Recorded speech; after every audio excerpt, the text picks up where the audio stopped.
I hate being sober. Here's why.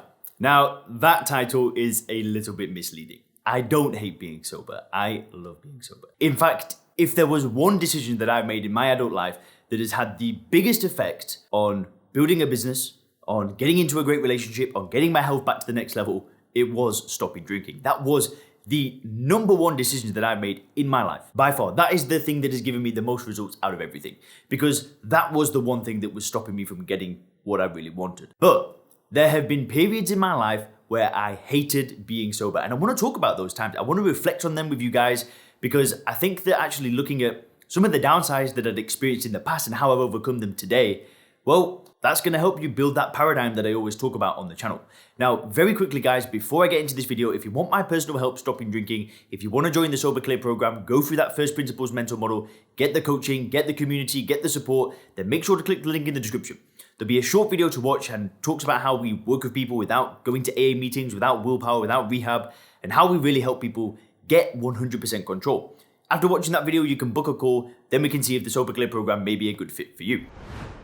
So pretty much every single time in the past where I tried to stop drinking, I always felt like I was giving something up. Let me explain this. So during kind of like my early 20s, there was a really big chunk of my life where I went to AA. Well, I say a big chunk, it was about 3 months, 100 days, something like that. And I remember going to AA, and I'm not saying that AA is a bad thing. I just want to put that out there. Like I've told you guys before, but my mum has been to AA for 20 years. It really worked for her. And when I told her that I've got a problem, she sent me. She said, well, she didn't send me, she invited me, right? She was like, why don't you try it out? It's worked for me. I think it can really help you, etc. So I said, okay, I'll do it. And I went, and I'm not going to say that it was like really bad. I just didn't enjoy it that much. It just wasn't for me. Like there were certain things that I just couldn't hold on to. I didn't want to call myself an alcoholic. I didn't really like talking in these meetings and kind of, there were just things that I didn't really enjoy. And I couldn't see myself doing it long term. And for it to really work, you've got to be all in. You've really got to buy into it. And I just couldn't do that. There was just a part of my mind where I was just like, nah, this isn't quite right. But the real problem was that I went to the meetings, and every time I always felt like I'd given something up. I'd sit in this room where people would be saying to me, how they're one drink away from getting drunk and they've just got to get through today. And I did not want to go through my life with this feeling like I just didn't really enjoy being sober. It was always a battle. It was always a fight. I knew that for me to achieve what I really wanted, for me to get the kind of success that I wanted in the career and the family and the great health and whatever and the spirituality, for me to achieve those things, I could not be resisting alcohol for my whole life. I couldn't be fighting, because that's what it always felt like. It was always like a battle. It was always a fight. It was always this feeling of, I've got to avoid it, right? I can't go to do the things that I want to do. I can't go to the restaurants. I can't go to the bars, even if I want to, because I'm always avoiding alcohol. This feeling, this emotion, I could not live with that. And when I went to AA, that was always there. It was always this kind of battle. Now, that's not the case for everybody. There's plenty of people that go there and they're happy. They get on with it. But for me, it just didn't work. And I didn't enjoy this. I didn't enjoy this part of being sober. Now, I stopped going to AA and I kind of went on this journey of trying to figure things out alone. And I had some success. I'm not going to say that the period of me drinking, it was about 10 years, something like that. And I'm not going to say that it was always me in the dumps and it was always me feeling really bad. There were times when I drank where I felt really good. There were times when I didn't drink during that period of time and I felt really good. And then there were times when I didn't drink and I felt like crap. I felt like I'd given something up. And it was when I was using willpower. And what I was doing was I was getting into myself into the state of mind where I'm like, I'm going to stop drinking. And I'd tell people and I'd be like, right, I'm going to do 30 days. I'm going to do 90 days. I'm going to do 2 weeks, whatever. And what would happen is, again, I would always have to avoid alcohol. I would always have to hide in the corner. I would always have to, dodge people and not talk to certain people and avoid certain things. And it wasn't really a good feeling. And the problem is that I was using willpower. And what I mean by this is that I was exerting my will to not drink alcohol. And what this means is, well, I am a strong-willed person, right? I don't want to sound arrogant, but I have a very strong will. When I want to get something done, it just gets done, and that's just me. That's my character. So I thought that if I use willpower to stop drinking, it's going to be a walk in the park. It's just going to be like this thing where the same like going to a gym, right? I can go to a gym when I don't want to go to a gym.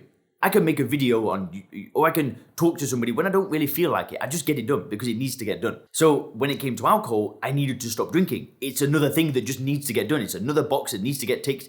Yet every time that I tried to stop doing it, when I used willpower, it would be a battle. It would be a fight. It wouldn't be like making one decision and then getting on with things. It would be a constant daily war. That is how I can describe it. It was every day.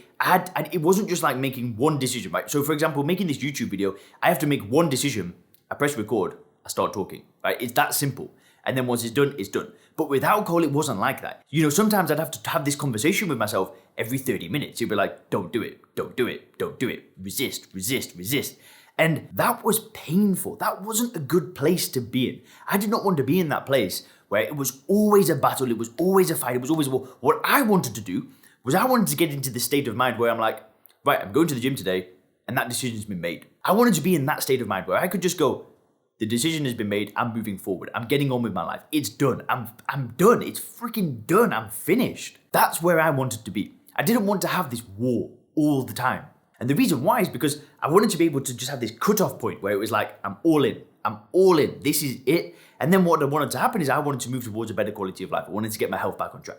I wanted to get into another relationship. I wanted to spend time working on a business, working a career, providing real value in the world. I wanted to get my spirituality up. I wanted to build new hobbies. I wanted to travel more. These are the things that I wanted to do. And I knew that if I was resisting alcohol, there would be a point where the willpower would just dip. It would just be there would be a time, you know, I might be in another country and I might feel a bit stressed because there's a lot going on, and then all of a sudden, blah, and I drink. Or I might meet a girl or something like that, and the girl goes to a date and she drinks, and they, oh, why don't you have a drink? And I'm just like, I could not go through my life with that kind of feeling. I couldn't go through my life with this battle. And what I needed to do was I needed to get all in. Right? I needed to commit. That's what I need. I need to commit to things. I need to just be like, this is it, this is it. And it's why the Sober Clear program is beginning such good results. And if you look on the screen now, you can see a bunch of reviews. I'm actually going to link you to the reviews of the program in the description below. You can click a button, you can see all the reviews of the program. And the reason why it gets such good results is because number one, we have a system. Number two, we have accountability. But the third thing is it gets people to commit. There are plenty of times where people have booked a call to see if the Sober Clear program is a good idea for them. And they want to do the program, but there's not been that switch where they're like, I'm freaking doing this. I'm going to make this happen. This is it. This is the one. This is the thing that's going to get me over the edge. I really wish that the Sober Clear program was available when I was looking for a solution, because that's what I needed. I didn't want to fight. I didn't want to go to meetings. I didn't want to use willpower forever. I just wanted to go all in and then move forward and go towards something else. And that's why I have a coach now. I have a coach that I work with that helps me, keeps me accountable, challenges me, pushes me forward, because I need things to commit to. I am the type of person that is all or nothing. That personality trait, it's helped me at times. It's also a detriment at times. But when it comes to stopping drinking, it saved my life. And that's what I mean. When I said that I hate being sober, it wasn't the sobriety that I hated. It was my mindset. It was my decision making that really just made me feel like this ain't happening. And if you do want to see if the Sober Clear program is a good idea for you, make sure to click the link in the description and book the call. Because that's what I want. I want you people that are interested in stopping drinking to get to the same mindset that I'm in, where it's all in. You're ready for it, and it's just like, I just can't describe how I feel. I talk to people all day, every day about stopping drinking. I make videos every day about stopping drinking. My whole life, I talk about alcohol every single day, and I still have no desire to drink. If I can do this, if I can get into this state of mind and still talk about alcohol all day, every day, that's where I want you to be. I want you to be able to go to the bars, go to the restaurants, hang out with friends that drink. But it's okay. Like, I go out to bars, I go to restaurants. There's no issue because I'm all in. And if you want help getting all in, make sure to click the link in the description. And if you click the videos on the screen now, you can learn more about anxiety and stopping drinking, as well as the 4 stages of stopping drinking. Thanks a lot.